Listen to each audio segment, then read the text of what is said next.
Bismillahirrahmanirrahim. Assalamu alaikum. Cleanliness is the half of faith. Go green to breathe clean. This is lecture number 19 of English for second term. Our today's task is essay about land pollution. ज़मीनी आलूदगी के मुतालिक मज़मून करेंगे हम आज.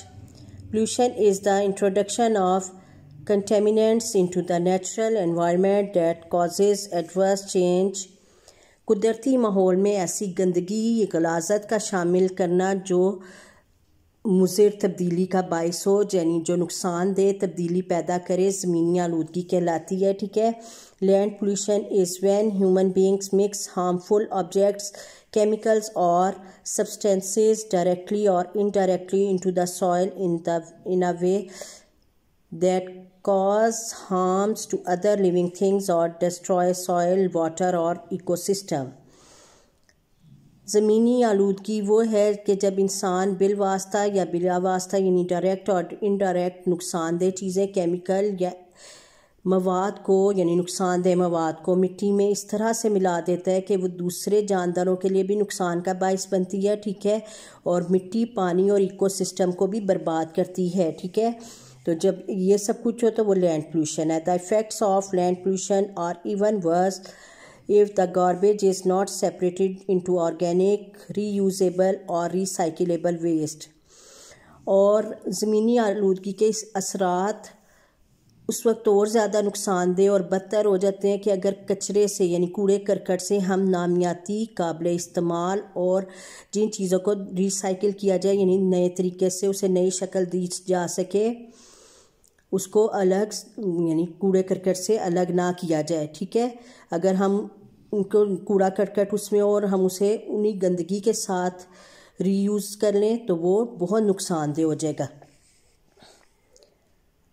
Contaminated land can cause various kinds of diseases including respiratory system, cancer, skin infection, etc.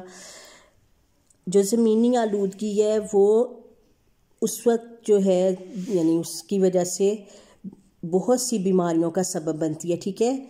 आलूदा ज़मीन कई किस्म की बीमारियों का सबब बनती है जिसमें सांस का मसला, ठीक है, सरतान यानी कैंसर यानी सरतान और जिल्द की बीमारियां शामिल हैं.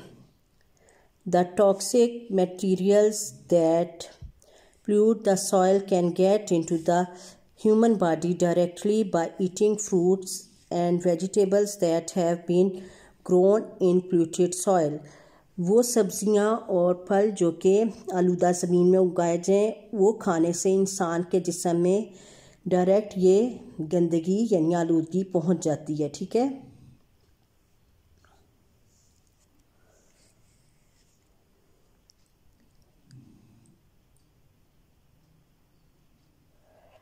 To control the land pollution, ज़मीनी आलूदगी को रोकने के लिए वो must generate minimum domestic waste.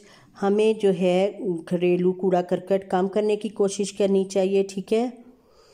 और and follow the rules of 3 R's, और हमें 3 R के असूलों पर अमल करना चाहिए. अब बेटा ये 3 R's क्या हैं?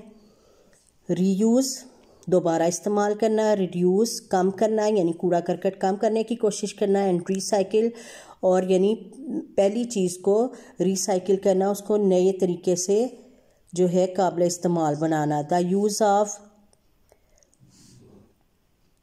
Pesticides and chemicals should be done carefully to prevent the environment from pollution. जो कीड़े मार अद्वियात और केमिकल का बहुत एहतियात से इस्तेमाल करके हम माहौल की आलूदगी को कम कर सकते हैं या माहौल को आलूदा होने से बचा सकते हैं. Disposable of litter in the appropriate way is necessary to prevent land pollution. ज़मीनी आलूदगी को ख़त्म करने के लिए गलाज़त को यानी गंदगी को मुनासिब तरीके से ठिकाने लगाना ज़रूरी है. यानी इस तरह नहीं कि इधर उधर फेंक दिया जाए, बल्कि उसके लिए कोई प्रॉपर वे हो कि जिससे इंसानों और जानदार चीज़ों से वो आलूदगी दूर रहे. ठीक है. और उसको इस तरीके से डिस्ट्रॉय किया जाए कि वो बाद में کسی کے لیے بھی نقصان کا باعث نہ ہو۔ بچوں یہ آپ نے لرن پلس رائٹ کرنا ہے۔ اوکے، اللہ حافظ۔